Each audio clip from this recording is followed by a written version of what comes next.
मैं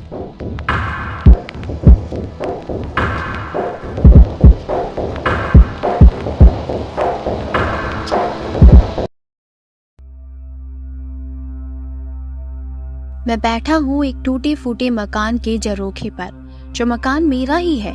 बाहर बारिश हो रही है और ये बारिश की बूंदें मेरी आत्मा और मेरे शरीर को झंखोड़ कर रख रही है, क्योंकि ये बारिश मुझे उस रात की याद दिलाती है जिसे सोचकर मेरी रूह कांप जाती है। ये हादसा तब का है जब मैं करीब 30 साल का हुआ करता था। तब मेरी एक दूसरे गांव में शिक्षक के तौर पर नौकरी लग गई थी।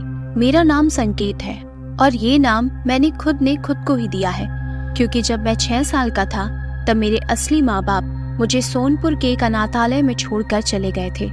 वहीं पर मैं पला बड़ा, वहीं मैंने अपनी शिक्षा पूरी की।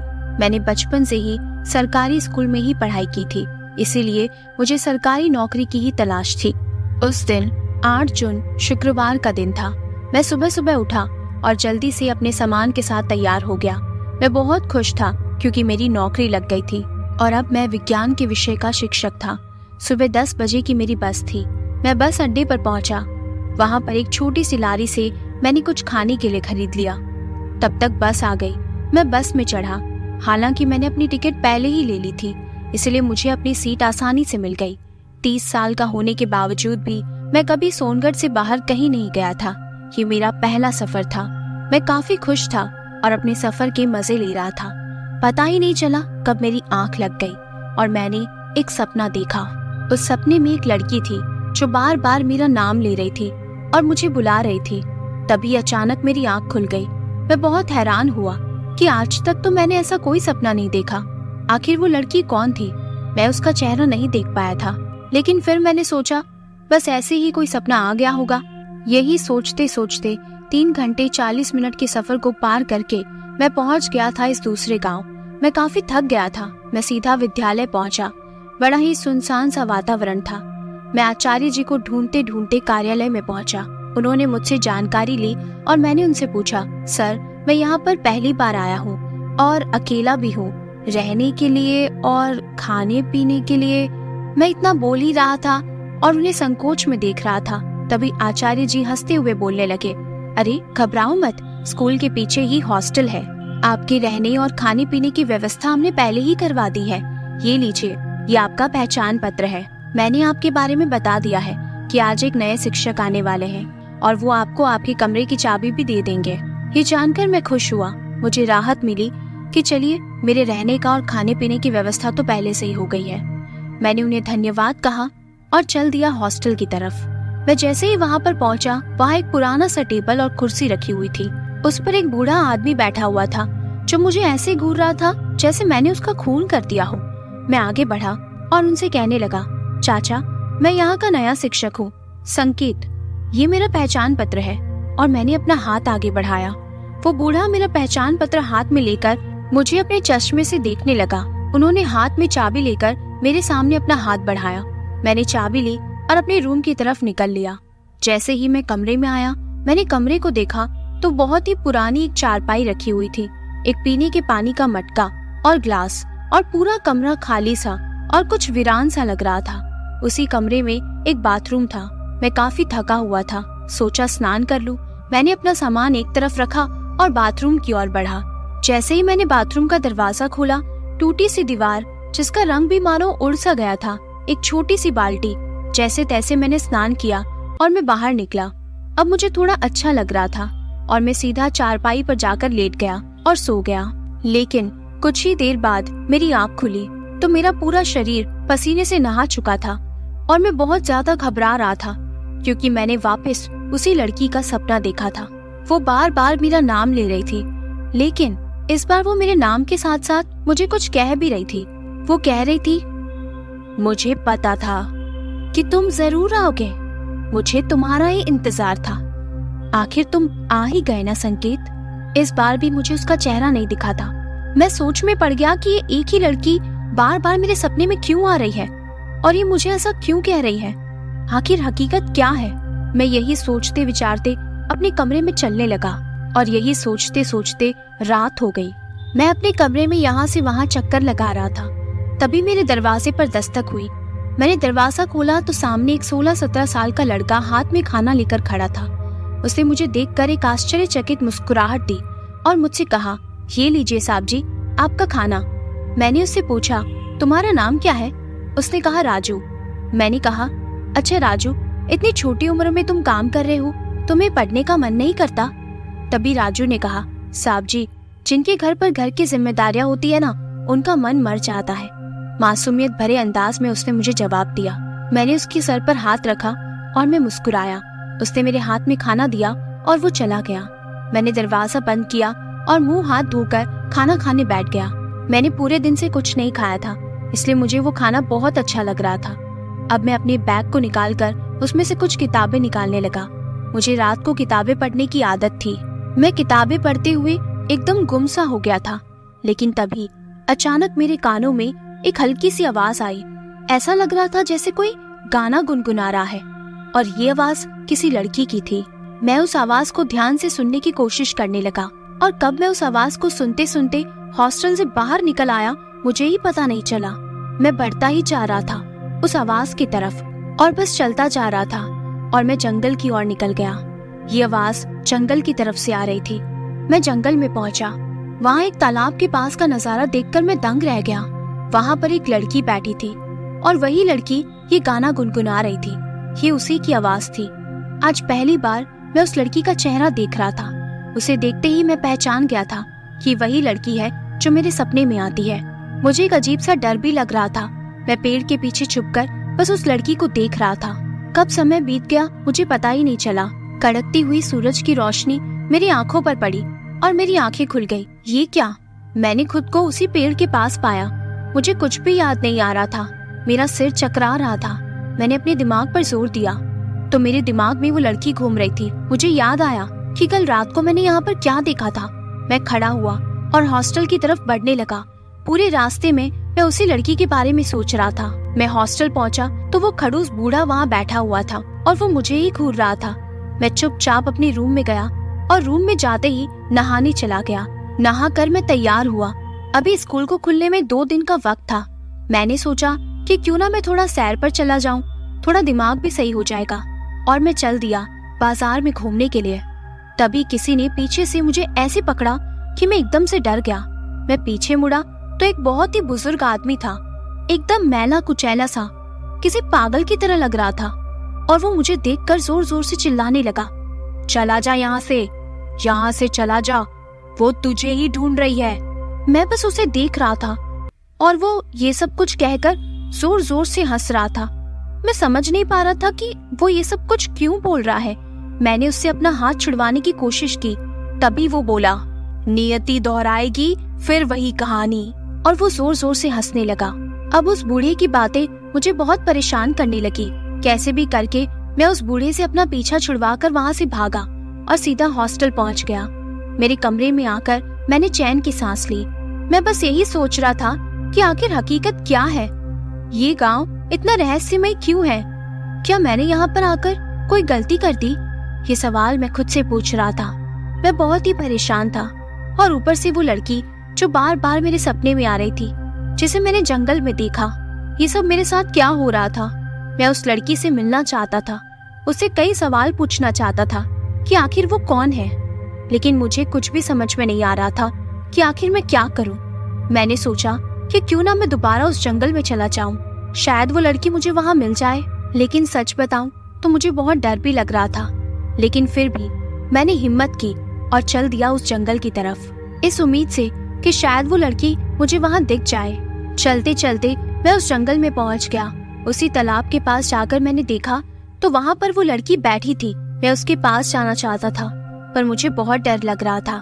पेड़ के पीछे से मैं उसे देख रहा था कि अचानक वो लड़की मेरी तरफ मुड़ी और उसने मुझे देखा। कुछ देर तक मैं चुप रहा, लेकिन उसके बाद धीरे धीरे मैं भी उसके पास गया। कुछ डरते हुए, सहमते हुए मैंने उस लड़की से पूछा, तुम्हारा नाम क्या है?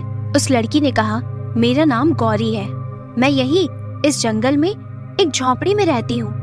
बचपन में ही मेरे बाबा गुजर गए, तब से ये जंगल ही मेरा घर है और यहाँ के जानवर मेरा परिवार। मैं हैरान था। मैंने गौरी से पूछा, तुम्हें डर नहीं लगता? गौरी ने कहा, डर कैसा? इस अकेलेपन से जब दोस्ती हो जाए तो किसी से दोस्ती करने की जरूरत नहीं पड़ती। जब खुद में ही हिम्मत जाग जाए तो किसी से डर नहीं लगता। उसकी ये समझदारी वाली बातों को सुनकर मुझे कुछ अच्छा लगा। फिर मैंने गौरी से कहा, वैसे गौरी, तुम काफी अच्छा गाती हो। तभी गौरी ने कहा, इस कुदरत की सुंदरता को देखकर बस यूं ही गुनगुना देती हूँ। मुझे गौरी बहुत ही समझदार लग रही थी। उसके बाद मैंने गौरी को अपना परिचय दिया कि मेरा नाम संकेत है और मैं सोनपुर का रहने वाला हूँ। तुम्हारी तरह मेरा भी इस दुनिया में और कोई नहीं है। बस इसी तरह मैं गौरी से बातें करने लगा और कब दिन रात में बदल गया मुझे पता ही नहीं चला। लेकिन अचानक एक अजीब सी आवाज आई। ये आवाज बिजली कड़कने की थी और अचानक जोरों की बारिश होने लगी। मैं भागा और पेड़ के नीचे छुपने लगा। मैं बारिश में भीगना नहीं चाहता था। मैं जैसे ही पेड़ के नीचे जाकर खड़ा हुआ, मैंने देखा कि गौरी, जो अभी तक बिल्कुल एक साधारण लड़की सी लग रही थी, अचानक उसका चेहरा एक भयंकर चेहरे में बदल गया। उसके नाखून बड़े बड़े हो गए। उसकी आंखों से खून टपक रहा था। उसका आधा चेहरा जला हुआ था और वो पेड़ के नीचे खड़ी मुझे ही देख रही थी। अब मैं तुम्हें कहीं नहीं जाने दूंगी नकुल। इतने सालों से मैं सिर्फ तुम्हारा ही इंतजार कर रही थी, गौरी अपनी भयंकर आवाज में बोली। मैं पूरी ताकत लगाकर वहाँ से भागा, लेकिन गौरी मेरे पीछे पीछे भाग रही थी। मैं भागता रहा और तभी मेरी नजर काली माँ की मंदिर पर पड़ी। मैं दौड़ा मंदिर की तरफ। मंदिर की सीढ़ियों पर मैं चढ़ ही रहा था, लेकिन पीछे से गौरी ने मेरे पैर खींचे। लेकिन फिर भी मैं जोर लगाता गया। मैंने बहुत कोशिश की और तभी सूरज की हल्की किरणें पड़ी और गौरी चिल्लाने लगी और अचानक वो कहीं गायब हो गई। मैं मंदिर के अंदर पहुंचा। मंदिर में पुजारी जी उपस्थित थे। मुझे काफी चोटें लगी थी। मैं काफी थक भी चुका था। मैंने चैन की सांस लेकर मंदिर की दीवार पर सर लगाकर बैठ गया। पुजारी जी ने मुझे देखा तो वो तुरंत मेरे पास आए और मुझसे कहने लगे, बेटा, तुम्हें काफी चोट लगी है, चलो हमारे आश्रम, वहाँ तुम्हारी अच्छे से देखभाल होगी और तुम ठीक हो जाओगे। उन्होंने मुझे इतना प्यार से कहा, पता नहीं क्यों मैं उनके साथ जाने के लिए तैयार हो गया। मैं जैसे तैसे उनके आश्रम पहुंचा, लेकिन वहाँ पहुँचते ही एकदम से मैं बेहोश होकर जमीन पर गिर गया। धुंधली यादों में मुझे बस गौरी का चेहरा दिखाई दे रहा था और उसकी वो डरावनी और भयानक शक्ल बार बार मेरी आंखों के सामने आ रही थी। मैं बहुत ज्यादा घबरा रहा था। मैं होश में आया। मैंने अपने आप को एक आसन पर पाया। मेरे चारों तरफ पुजारी जी के शिष्य बैठे हुए थे। मेरा सर चकरा रहा था। मैंने खुद को ऐसे पाया जैसे मैं सालों के बाद जागा हूँ। मुझे होश में पाकर वो सारे लोग खड़े हो गए और वो सब बहुत ही खुश लग रहे थे। उनमें से किसी एक ने बोला, मित्र, हम कब से प्रार्थना कर रहे थे कि तुम जाग जाओ। मेरा नाम मोहन है। मोहन ने कहा, गुरुजी ने बताया कि उन्हें तुम मंदिर में मिले। हम जानना चाहते हैं कि तुम्हारे साथ क्या हुआ था। मैंने कहा, आप लोगों ने मेरे लिए इतना किया, उसके लिए आपका बहुत धन्यवाद, लेकिन मैं सबसे पहले पुजारी जी से मिलना चाहता हूँ। वो कहाँ है? तभी मोहन ने कहा, गुरुजी तो अभी मंदिर में होंगे, संध्या आरती के बाद ही वो यहाँ आएंगे। मित्र, तब तक तुम आराम करो, मैं तुम्हारे खाने के लिए कुछ ले आता हूँ। मोहन मेरे लिए खाना ले आया। मैं खाना खा ही रहा था कि तभी पुजारी जी वापस आ गए। मुझे होश में देखकर वो काफी खुश हुए। मेरे सर पर हाथ फेरते हुए वो कहने लगे, बेटा, कहाँ के हो तुम और यहाँ कैसे पहुँचे? मंदिर में क्या हुआ था तुम्हारे साथ? मैंने कहा, मेरा नाम संकेत है। मैं इस गांव में शिक्षक के तौर पर आया हूँ। असल में मैं सोनपुर का रहने वाला हूँ। मैं वही अनाथालय में पड़ा हुआ हूँ। ये सुनकर पुजारी जी ने कहा, बेटा, कभी अपने आप को अनाथ मत समझना। हम सब उस मालिक के बच्चे हैं जिन्होंने हमें बनाया। कोई हो या ना हो तुम्हारे साथ, लेकिन वो सृष्टि का रचयिता सदैव है तुम्हारे साथ। लेकिन बेटा, तुम्हारे साथ क्या हादसा हुआ था कि तुम्हारी हालत ऐसी हो गई? मैं कपकपा रहा था। कुछ देर के लिए मैं चुप रहा, लेकिन फिर हिम्मत करके मैंने पुजारी जी को सारी बात बता दी। फिर पुजारी जी ने कहा, घोर अनर्थ। गौरी तो इस गांव की सबसे पुरानी आत्मा है। इसका मतलब है कि उसका आगमन हो चुका है और वो अपना बदला लेने के लिए फिर से लौट कर आई है। मैंने कहा, लेकिन कैसा बदला पुजारी जी? और मेरा गौरी से क्या रिश्ता? कृपया करके मेरी मदद कीजिए। पुजारी जी ने कहा, इसमें मैं कुछ नहीं कर सकता बेटा, लेकिन हाँ, इसे सिर्फ एक ही व्यक्ति रोक सकते हैं जो खुद दिव्य शक्ति रखते हैं। वो है मेरे गुरुजी। मैंने कहा, तो कहाँ मिलेंगे मुझे गुरुजी? पुजारी जी ने कहा, ये काम तुम्हें खुद ही करना होगा। गुरुजी हर वक्त गुफाओं में रहते हैं, उन्हें मनाना आसान नहीं है। तुम चाहो तो मेरा शिष्य तुम्हारे साथ आएगा, लेकिन क्या तुम में हिम्मत है वहाँ जाने की और उन्हें मनाने की? मैंने कहा, मैं कुछ भी करूँगा पुजारी जी, बस आप मुझे आशीर्वाद दीजिए। पुजारी जी ने कहा, मेरा आशीर्वाद तो सदैव तुम्हारे साथ है बेटा। मैंने कहा, धन्यवाद पुजारी जी, हम कल सवेरे ही गुरुजी से मिलने के लिए जाएंगे। सारी रात मेरी सवालों से भरी हुई थी। कब, कैसे, आखिर क्या, क्यों हो रहा है ये सब मेरे साथ? जाहिर सी बात है, मैं ठहरा विज्ञान का शिक्षक, तो इन आत्माओं पर विश्वास करना मेरे लिए थोड़ा कठिन था। लेकिन जो हादसा मेरे साथ हुआ वो किसी बुरे सपने से कम नहीं था। आखिर गौरी कौन हो सकती है, और इतनी भयंकर? वो तो एक साधारण सी लड़की दिखाई दे रही थी, फिर अचानक से वो इतनी भयंकर आत्मा कैसे हो गई, और उसका मुझसे क्या नाता होगा? मैंने पुजारी जी को तो कह दिया कि मैं गुरुजी को मना लूंगा, लेकिन क्या गुरुजी मान जाएंगे? क्या मैं उन्हें ढूंढ पाऊंगा? क्या वो मेरे साथ चलने को तैयार हो जाएंगे? ऐसे कई सवाल मेरे विचारों को उलझा रहे थे। यही सोच और चिंताओं ने मुझे रात भर सोने नहीं दिया। मुर्गे की बांग और कोयल की कूक से कब सुबह हो गई पता ही नहीं चला। सुबह के करीब 5:30 बज रहे थे और मोहन मेरे कमरे के दरवाजे पर आ पहुंचा।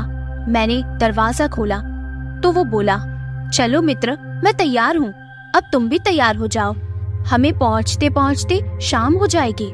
मैंने कहा, तुम तो इतना जल्दी तैयार हो गए, मैं तो बस अभी जागा हूँ। मित्र, मेरे पास पहनने के लिए कुछ भी नहीं है, स्नान के बाद मैं क्या पहनूंगा? तभी मोहन मेरे लिए कुछ वस्त्र ले आया। वो पुजारियों के कपड़े थे, एक अंगरखा और धोती। मोहन ने कहा, इस आश्रम में तुम्हें इसी तरह के वस्त्र मिलेंगे मित्र।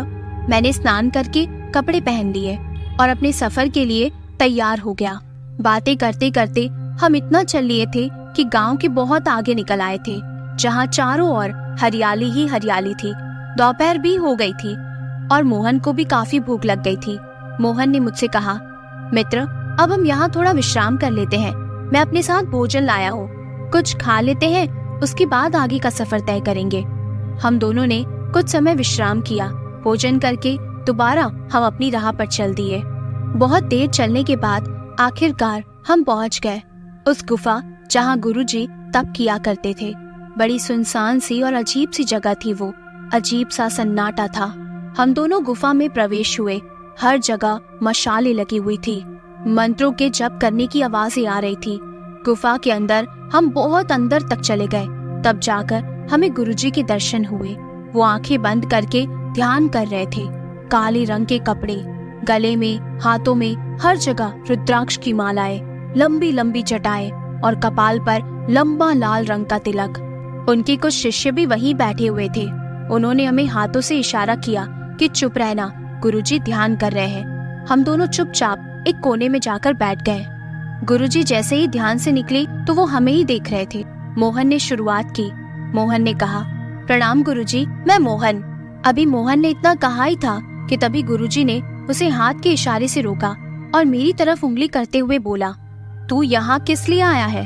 ये मैं जानता हूँ, तू मेरे शिष्य के द्वारा भेजा गया है, मैं अवश्य तुम्हारी सहायता करूँगा। मैंने कहा, प्रणाम गुरुजी, आपका बहुत बहुत धन्यवाद। गुरुजी ने कहा, इसकी कोई आवश्यकता नहीं है, लेकिन तुझे कुछ नियमों का पालन करना होगा। प्रथम तो तुझे ये जानना होगा कि गौरी तेरे ही पीछे क्यों पड़ी है, और उसके लिए हमें एक हवन करना होगा। मैंने कहा, हवन? हवन किस लिए गुरुजी? गुरुजी ने कहा, ये वो हवन होगा जिसमें वो मंत्र जाप किए जाएंगे जिससे तुझे ये दिखाई देगा कि तेरा और गौरी का क्या रिश्ता था। मैंने कहा, मेरा और गौरी का? मैं कुछ समझा नहीं गुरुजी। गुरुजी ने कहा, तुम्हारे हाथ और पैर बांध दिए जाएंगे और तुम्हें सुला दिया जाएगा। जिस निद्रा में स्वप्न के माध्यम से तुम्हें तुम्हारा पिछला जन्म दिखाया जाएगा और तू सारा मामला समझ जाएगा। गुरुजी के ये कहते ही मैं काफी ज्यादा डर गया कि मेरा पिछला जन्म, आखिर क्या चाहती थी गौरी। लेकिन फिर भी मैंने कैसे भी करके हिम्मत बनाई और सोचा कि आखिरकार मुझे ये करना ही होगा, चाहे कुछ भी हो, वरना गौरी मुझे जान से मार देगी। और मैं भी जानना चाहता हूँ कि आखिर उस लड़की का मुझसे क्या ताल्लुक है। गुरुजी की ये बात सुनकर मोहन भी कुछ घबरा गया था। उसके बाद गुरुजी ने कहा, आज रात को ही ये हवन किया जाएगा, सारी तैयारियां की जाए और इन दोनों के भोजन का प्रबंध किया जाए। सब लोग अपने अपने कामों में लग गए। ये गुफा ही आचार्य जी का आश्रम था। हमारी काफी अच्छे से खातिरदारी की गई और स्वादिष्ट भोजन करवाया गया। रात का दूसरा पहर हो गया था। हवन को अभी भी वक्त था। मैं और मोहन बैठे थे। मोहन ने मुझसे कहा, तुम डरना मत मित्र, तुम्हें इस समस्या से बाहर आना है ना, तुम्हें विजय प्राप्त करनी है ना, तो तुम्हें ये करना ही होगा। मैंने कहा, हाँ दोस्त, तुम्हारे आश्वासन ने मेरी हिम्मत और बढ़ा दी। मोहन ने कहा, मित्र, ये कठिन समय जरूर है, लेकिन तुम्हें इस कठिनाई से गुजरना होगा, जिससे तुम्हें अपने सारे प्रश्नों के उत्तर प्राप्त हो जाएंगे और हम सब लोग तुम्हारे साथ हैं। मैंने कहा, अवश्य, धन्यवाद दोस्त। तभी गुरुजी के 2 शिष्य हमें बुलाने आए कि गुरुजी ने आपको बुलाया है, चलिए हमारे साथ। हम दोनों खड़े हुए और चल दिए। वहां पहुंचते ही हमने देखा कि हवन कुंड तैयार था। चारों ओर मृत कंकाल पड़े थे, मशालें जल रही थी। ये मंजर देखकर मैं काफी परेशान हुआ, लेकिन मोहन ने मुझे हिम्मत दी और मेरे कंधे पर हाथ रखा। मुझे गुरुजी ने वहीं कंकालों के बीच लेटने का आदेश दिया। मैं लेट गया। मेरे हाथ पैर बांध दिए गए और आंखों पर पट्टी बांध दी गई। अब गुरुजी ने मेरे दाएं हाथ की कलाई पर धागा बांधा और उन्होंने मंत्र जाप करना शुरू कर दिया। वो जैसे जैसे मंत्र बोल रहे थे, मेरी आंखों में मुझे गहराई महसूस हो रही थी और कुछ ही वक्त में मैं गहरी नींद सो गया और मैं स्वप्न की दुनिया में प्रवेश कर चुका था। स्वप्न में मैंने देखा कि एक बड़ी हवेली के ठाकुर प्रताप सिंह का मैं इकलौता बेटा था और मेरा नाम था नकुल सिंह ठाकुर। मैं बड़ा ही बुरी प्रवृत्ति का लड़का था। अपने दोस्तों के साथ अय्याशी करना, सबके साथ बदतमीजी से बात करना, यही मेरा काम था। उस हवेली में एक औरत काम करती थी, कमला बाई। मेरे पिताजी के उस पर बहुत एहसान थे और वो हवेली के लिए और मेरे परिवार के लिए बहुत ही वफादार थी। और उन्हीं की बेटी थी गौरी। एक रात मैं अपने दोस्तों के साथ शराब पीकर घर आया था। गौरी मेरे सामने ही खड़ी थी और मैंने गौरी को एक जोरदार धक्का दे दिया था। गौरी नीचे गिर गई और वो किसी चीज से टकराई और उसके सिर पर बहुत गहरी चोट आ गई और उसी वक्त गौरी की मौत हो गई। मैं बहुत ज्यादा डर गया था। गौरी हमेशा से एक नर्तिका और एक गायिका बनना चाहती थी, लेकिन मैंने शराब के नशे में उसकी जान ही ले ली थी। मुझे अब कुछ समझ नहीं आ रहा था कि मैं क्या करूं। मैंने अपने दोस्तों से कहा कि हमें इसकी लाश को ठिकाने लगाना होगा। उसके बाद मैं और मेरे दोस्त गौरी की लाश को घसीटते हुए तालाब के पास ले गए, उसी जंगल में, और वहां जाकर हमने उसकी लाश को दफना दिया। दफनाने से पहले हमने गौरी के ऊपर केरोसिन भी डाल दिया था और उसे जला दिया था। मुझे और मेरे दोस्त को जंगल में ले जाने वाला वो तांगे वाला था। वो भी बेचारा मेरी बात मानने को मजबूर था। जब मैंने उसे कहा कि चलो हमें जंगल ले जाओ, तो उसने कहा, जी सरकार, और वो हमें जंगल में ले गया और उसने हमें गौरी की लाश को दफनाते हुए देखा था। सब कुछ देखते हुए भी वो बेचारा कुछ नहीं बोल पाया। ये तांगे वाला और कोई नहीं, वही मेरे हॉस्टल का वार्डन था। वो खड़ूस बूढ़ा जो कुछ भी नहीं बोलता था, लेकिन मेरे सपने में वो बहुत ही जवान तांगे वाला दिख रहा था। मैं उसे अपने सपने में देखकर हैरान रह गया था। ये वही बूढ़ा था। उस वक्त वो करीब 20 साल का होगा और आज वो करीब 80 साल का है। मैंने उससे केरोसिन मांगा और उसने मुझे केरोसिन दिया। मैं और मेरे दोस्त गौरी के ऊपर केरोसिन डालकर उसे जलाकर दफनाकर वापस घर आ गए थे। उसके बाद सबने गौरी को बहुत ढूंढने की कोशिश की। मेरे पिताजी ने भी उसे ढूंढने की बहुत कोशिश की। गौरी की माँ कमला बाई का भी रो रो कर बुरा हाल हो गया, लेकिन गौरी का कुछ पता नहीं चला और ना ही किसी को मुझ पर शक हुआ। मुझे इस बात की बहुत खुशी थी। मैं और मेरे दोस्त बच गए थे और उस तांगे वाले ने भी किसी से कुछ नहीं कहा। लेकिन कुछ समय बाद कमला ताई अपनी बेटी के सदमे में चल बसी। हवेली में शोक का माहौल था, क्योंकि मेरे माँ बाप की चहेती थी कमला बाई। जब मैंने कमला बाई की मौत का मंजर देखा तब पहली बार मुझे अफसोस हुआ अपने किए पर, लेकिन अब मैं क्या कर सकता था। कमला बाई के जाने के बाद अक्सर मुझे गौरी का ख्याल आता था और अब मुझे खुद पर बहुत गुस्सा आने लगा। मैंने अपने दोस्तों से मिलना छोड़ दिया था। मुझे मेरे किए की सजा मिल चुकी थी। कर्क रोग ने मुझे घेर लिया था और अपने पापों की वजह से मैं 25 साल की उम्र में ही चल बसा। मैंने अपने स्वप्न में खुद के पहले जन्म में अपने आप को मरते हुए देखा और तभी अचानक से मेरी आंख खुल गई। मैं लंबी लंबी सांसें ले रहा था। अभी मुझे ये होश नहीं था कि मैं कहाँ हूँ और क्या हूँ। तभी गुरुजी ने कुछ मंत्र पढ़े और मुझ पर फूका। मैं थोड़ा होश में आया, मुझे पानी पिलाया गया और फिर मैंने गुरुजी को अपने अस्तित्व के बारे में सारी चीजें बताई।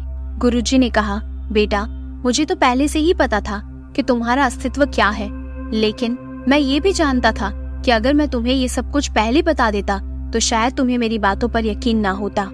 फिर मैंने कहा, लेकिन गुरुजी, अब आगे मैं क्या करूं? गौरी से मैं अपना पीछा कैसे छुड़वाऊं?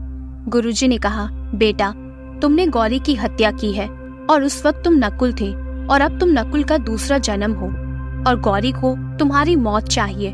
लेकिन अगर हम उसकी शांति के लिए पूजा करें और तुम गौरी का सामना करो तो शायद उसकी अधूरी इच्छा पूरी हो जाएगी और जिससे उसे हमेशा के लिए शांति मिल जाएगी। मैंने कहा, आखिरी इच्छा? लेकिन गौरी की आखिरी इच्छा, अधूरी इच्छा क्या होगी?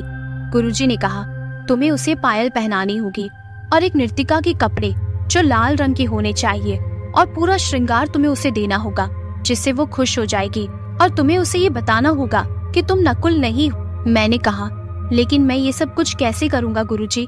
मुझे तो बहुत ज्यादा डर लग रहा है। गुरुजी ने कहा, तुम डरो मत, तुम्हें वहाँ जाना ही होगा जहाँ तुम उससे पहली बार मिल चुके हो। कल सुबह ही तुम दोनों वापस चले जाओ, मैं भी वहीं आ जाऊंगा और उसकी शांति के लिए पूजा करूंगा, वहीं उस जगह पर, लेकिन उससे छुपकर। तुम जैसे ही गौरी को अपनी बातों में लगाओगे, मैं अपना शांति यज्ञ शुरू कर दूंगा। मैंने कहा, ठीक है गुरुजी, आप मुझे आशीर्वाद दीजिए, अब मैं चलता हूँ। गुरुजी ने कहा, मेरा आशीर्वाद तुम्हारे साथ है। हाँ, ये काम कठिन है पर नामुमकिन नहीं है। मैं और मोहन सुबह सवेरे ही वहाँ से निकल गए। पुजारी जी के आश्रम पहुँचे और मैंने कहा, मैं थोड़ी देर के लिए हॉस्टल जा रहा हूँ, मुझे कुछ काम है, मैं जल्दी लौट आऊंगा। मोहन ने कहा, ठीक है मित्र, हम तुम्हारी राह देखेंगे। मैं हॉस्टल में वापस आया और मैंने देखा वो बूढ़ा आदमी वहीं बैठा हुआ था। उसे देखकर मुझे तालाब और वो बारिश की रात याद आने लगी। मैंने कहा, देखिए, मैं सब जान गया हूँ और मैं आपको अब अच्छे से जानता हूँ। वो बूढ़ा फिर भी चुप रहा और बस मुझे घूरता जा रहा था। फिर मैंने कहा, देखिए, मैं वही ठाकुर नकुल सिंह का पुनर्जन्म हूँ। मैं जानता हूँ कि आप उस रात तांगे वाले थे जब गौरी के साथ वो हादसा हुआ। वो बूढ़ा परेशान हुआ और फिर एक कागज में कुछ लिखने लगा और उसने मुझे वो कागज दे दिया। उस कागज में लिखा था कि जब मैंने तुम्हें पहली बार देखा था, मैं तभी समझ गया था। वो हादसा आज तक मुझे चैन से जीने नहीं देता। उस रात ठाकुर और उनके दोस्तों के साथ में मैं भी उतना ही पापी हूँ, क्योंकि मैंने आप लोगों को रोका नहीं। आपको केरोसिन देने वाला भी मैं ही था। तब मैं 20 साल का था और आज मैं 80 साल का हो चुका हूँ। नकुल सिंह की मौत के बाद बड़े ठाकुर से मैंने बात की थी और मैंने उन्हें सब बता दिया था कि कैसे आपने गौरी को धक्का दिया और गौरी की मौत हो गई। बड़े ठाकुर ने मेरी जुबान काट दी और मुझे साफ साफ कहा कि मैं ये बात अब किसी को नहीं कहूँगा, और उसके बाद उन्होंने मुझे हवेली से बाहर फेंक दिया। तब से मेरे पापों का बोझ मैं अपने दिल में दबाए बैठा हूँ। मेरी जुबान भी नहीं है कि मैं बोल पाऊँ। आज इतने वक्त के बाद पहली बार मैं ये सब कुछ लिख रहा हूँ। अब मुझे मोक्ष चाहिए, मुझे अपने पापों की माफी चाहिए गौरी से।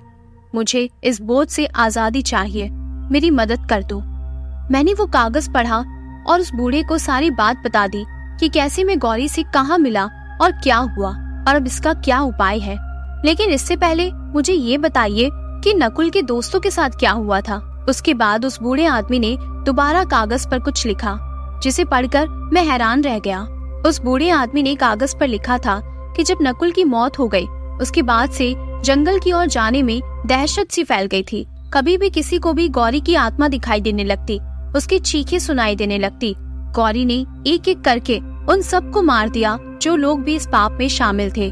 किसी को उनकी लाशें पेड़ से टंगी मिली तो किसी को उनकी लाशें तालाब के पास मिली, लेकिन उसने मुझे छोड़ दिया जो आज तक मुझे खाए जा रहा है। मैं अपने पाप का बोझ और नहीं उठा सकता। मैं तुमसे हाथ जोड़कर कहता हूँ कि तुम मुझे अपने साथ जंगल में ले चलो। कागज पढ़कर मैंने उस बूढ़े आदमी को देखा और अपना सिर हाँ में हिलाया और मैंने उससे कहा, ठीक है, आप भी हमारे साथ चलिए। और ठीक रात 12 बजे मैं उस बूढ़े आदमी को लेकर आश्रम पहुँच गया। वहाँ जाकर मैंने देखा कि गुरुजी वहीं थे। मैंने सबको सारी दास्तान बताई और उस बूढ़े आदमी से भी सबको मिलवाया। सब आश्चर्य से उसे देख रहे थे। फिर गुरुजी ने कहा, हमें जल्द ही जंगल पहुंचना होगा, ये लो थाल।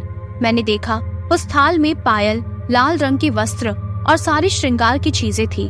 मैंने उन सब चीजों को हाथ में लिया और हम लोग जंगल की ओर चल दिए। वो बूढ़ा आदमी गुरुजी के साथ था और मैं अकेला ही तालाब के पास पहुंच गया और गौरी को पुकारने लगा।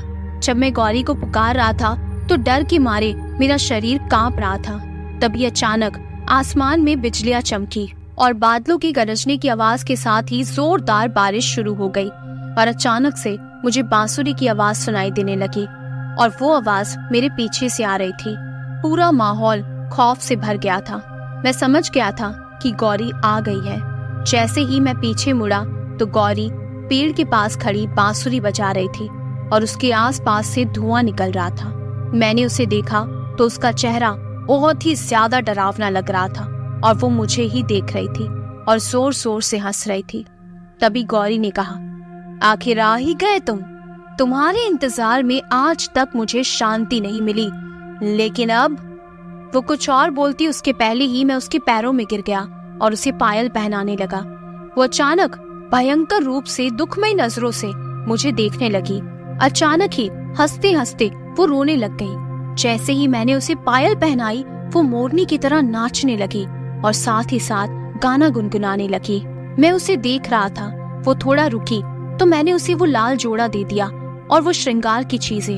अब गौरी धीरे धीरे शांत होने लगी थी।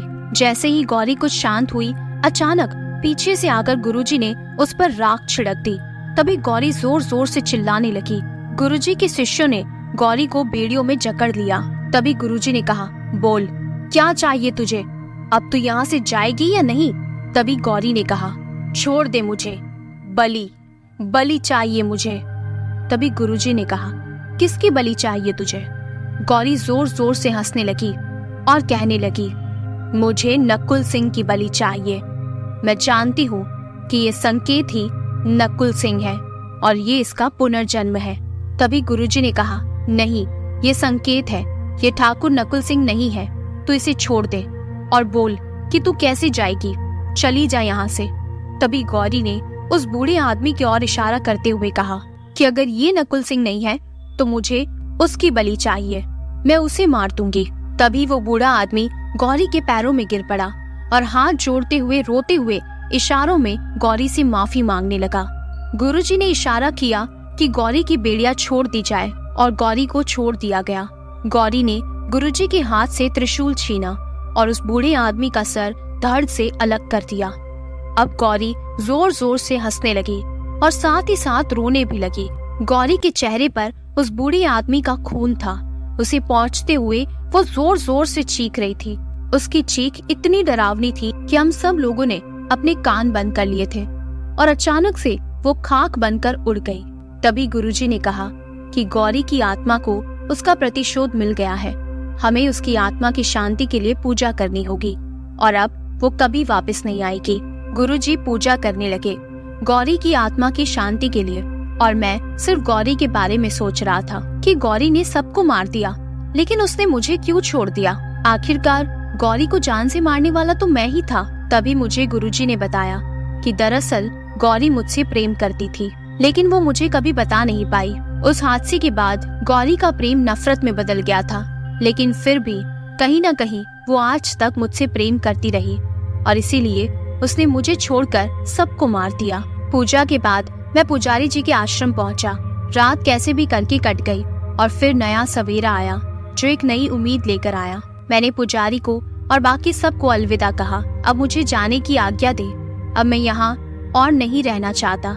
पुजारी जी ने कहा, ठीक है बेटा, जैसा तुम्हें सही लगे, लेकिन इस आश्रम को कभी मत भूलना, ये हमेशा तुम्हारे लिए खुला है। मोहन ने कहा, मित्र, तुम्हारे साथ जितना भी समय हमने व्यतीत किया वो हम सब के लिए बहुत अहम था। हम लोग हमेशा तुम्हें याद करेंगे। ये कहकर मोहन ने भी मुझे अपने गले से लगा लिया और रोने लगा। मैंने सबका धन्यवाद दिया और सबसे विदा लेकर मैं पाठशाला पहुंचा। तभी आचार्य जी ने कहा, अरे संकेत, तुम्हें पता है ना पाठशाला कब से शुरू हो गई है, कहाँ थे तुम? मैंने कहा, यही था सर, वो कुछ काम अधूरा रह गया था, उसे पूरा कर लिया है और ये रहा मेरा इस्तीफा। आचार्य जी ने कहा, ये क्या, अभी तो तुमने यहाँ काम भी नहीं किया और अचानक? मैंने कहा, वो सर, मेरी कहीं और नौकरी लग गई है और अब मुझे ये जगह छोड़कर वहाँ जाना होगा। आचार्य जी ने कहा, अच्छा ठीक है, जैसा तुम समझो। तुम्हें नई नौकरी के लिए बधाई हो। मैंने उन्हें धन्यवाद कहा और बस इतना कहकर अपना सामान लेकर मैं बस स्टेशन पहुंचा और सोनपुर की बस पकड़ ली। पूरे सफर में मैं इन दिनों को सोचता रहा कि इन दिनों न जाने मेरे साथ क्या क्या हो गया। मैंने जाने अनजाने गौरी की जान ले ली थी, लेकिन ये जानते हुए भी उसने मुझे जिंदा छोड़ दिया। और अब पल पल मैं उस बात को याद करते हुए दुखी होता रहूंगा और अपने दिल में उस दर्द को लेकर जिंदा रहूंगा। शायद यही मेरे पापों की सजा है। कहानी आपको कैसी लगी कमेंट करके जरूर बताइएगा। अगर आपको मेरी कहानियाँ पसंद आती हैं तो मेरे चैनल को जरूर सब्सक्राइब कीजिए। आपका एक सब्सक्राइब मुझे बहुत ज्यादा सपोर्ट करेगा। चलिए ऐसी और भी डरावनी, भूतिया और रहस्यमयी कहानियों को सुनने के लिए मेरे चैनल से जुड़े रहिएगा।